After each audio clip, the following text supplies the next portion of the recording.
Hi, everyone. Thanks for joining me today. I'm Lori Hale. So, while sitting with the Lord the other day, I saw an image of Senator Marco Rubio from Florida. And the Lord reminded me of an article I read several months ago where the senator was interviewed about his position on abortion. I then received a vision and a word of prophetic insight about the senator. But before I release what the Lord asked me to share, just a few reminders. If you find value in what you hear today, please give us a thumbs up. To stay connected to this channel for further prophetic words and teachings, don't forget to hit the subscribe button located on the screen below. Also, if you haven't already visited our website, please go to mychoiceslive.com where you'll find ways you can join your voice with others in the most important battle of our day. Now, something the Lord impressed on me to make clear before continuing is that when he uses the term pro-life, he is referring to someone who firmly opposes the practice of abortion without exception. So in the vision I received, I saw Senator Rubio straddling a line drawn at his feet, attempting to occupy the middle ground between the pro-abortion and pro-life positions. The words pro-abortion and pro-life looked to be carved out of granite and stood up vertically as if signposts anchored in the ground. Pro-life on the right side of the line and pro-abortion on the left. As I watched, Senator Rubio attached a corded loop on the end of each signpost and he began pulling, trying to bring the two words together so that they met in the middle. But no matter how much he strained, he couldn't get the ends to meet. And what the Lord showed me was that Mr. Rubio was trying to intertwine the two positions in order to redefine what it means to be pro-life. I then saw the popular idea currently supported by Senator Rubio and others, which is that the way to eventually defeat abortion is to concede ground now by making allowances for its continued existence. However, the Lord reminded me again that he does not ask his children to partner with evil in order to achieve victory. We don't accept or practice sin as the way to overcome it. Instead, we make a stand and contend against it. Compromise with evil only leads to more evil, not less. And then I heard this. This self-proclaimed champion in the fight for life is anything but. For though he portrays himself as a defender of the preborn, from his own lips has this man Rubio proven his assertions to be untrue. For how can one insist that they are pro-life and yet offer to then support legislation that would keep abortion legal in this nation? Then to depict himself as being on a mission to save human life is nothing but a false narrative that he has created to maintain his position of power.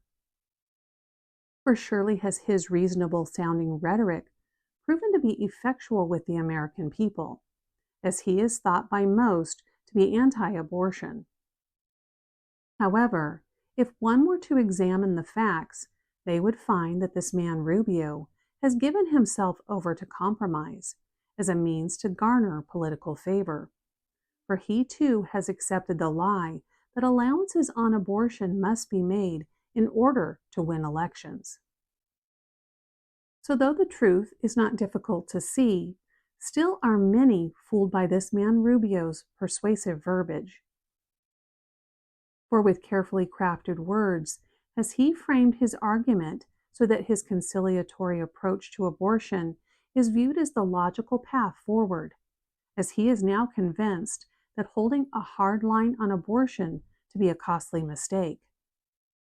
And therefore, a different game plan must be enacted, one that is more appealing to a broader range of voters. And so has this man Rubio joined forces with those other prognosticators of doom who have predicted the Democrats will win unless concessions are made on abortion. Which is why he can even now be found promoting the idea that giving consent to some forms of abortion does not disqualify a person from being pro-life, as he too is parsing words in an attempt to redefine the meaning of that term. And yet, shall America once again be deceived by the empty platitudes of this pretender and be fooled by his political grandstanding? For even now, have very few actually considered the real implications of the strategies he is proposing, those which he insists are aimed at saving human life, yet in reality would do nothing to stop the mass genocide happening upon America's shores.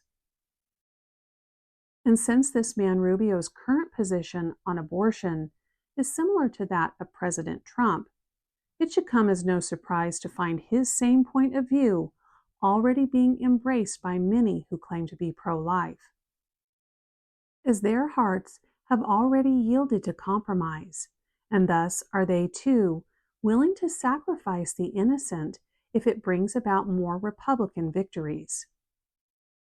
And so to this man Rubio and those of his ilk are the lives of the preborn nothing more than political bargaining chips used to leverage votes during elections.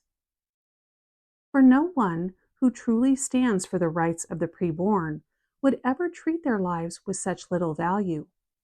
For anyone that sincerely believes in the sanctity of all human life recognizes my authority as creator, and thus regards abortion as a deliberate affront to my sovereignty, and would therefore never condone its practice regardless of the reason. See then, is this senator no different than all the others who are seeking to find some form of middle ground when it comes to abortion, though in reality none exists, as there is only for or against. Yet does this man Rubio make it sound as if holding both positions simultaneously can be done, for he is unwilling to admit that agreeing with that genocidal practice for any reason is to actually be pro-abortion, no matter how he spins it. Then it is under false pretense that he represents himself and his position, for his real motivation is to keep both he and his party from becoming irrelevant, as those who do not have their finger on the pulse of America. And so is this shift to a more tolerant position on abortion thought by him to be more politically expedient, and as such, in his own mind has he justified the deaths that this more conciliatory approach on abortion shall incur. Thus is he willing to look the other way while the innocent continue to be slaughtered, if this is what it costs to keep him electable. Yet do I say, Marco Rubio, turn back, for if you continue to travel down this road constructed from compromise, surely does trouble await you just ahead. For truly have you diverted off the course I intended to have you follow. Then have you, Marco Rubio, missed the mark, for of your own volition did you change the aim of your trajectory, so as to align with what is currently considered the popular opinion on abortion. However, in so doing, are you standing in direct opposition to me.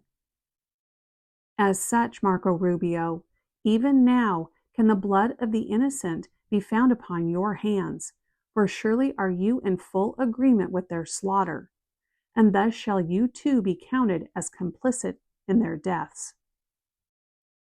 Let it then be understood by those who have ears to hear, narrow is the path just ahead, and as such is there very little room for error. Therefore you must choose carefully your steps, and wisely consider with whom you come into agreement, lest you too fall prey to the lie of compromise that is now being pushed, and thus have to bear the consequences of that mistake.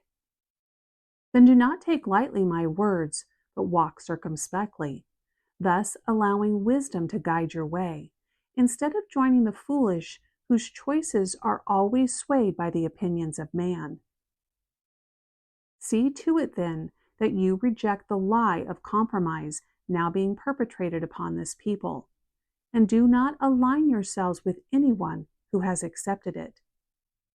For the repercussions shall be long-lasting for those of you who do. Thanks again for joining me today.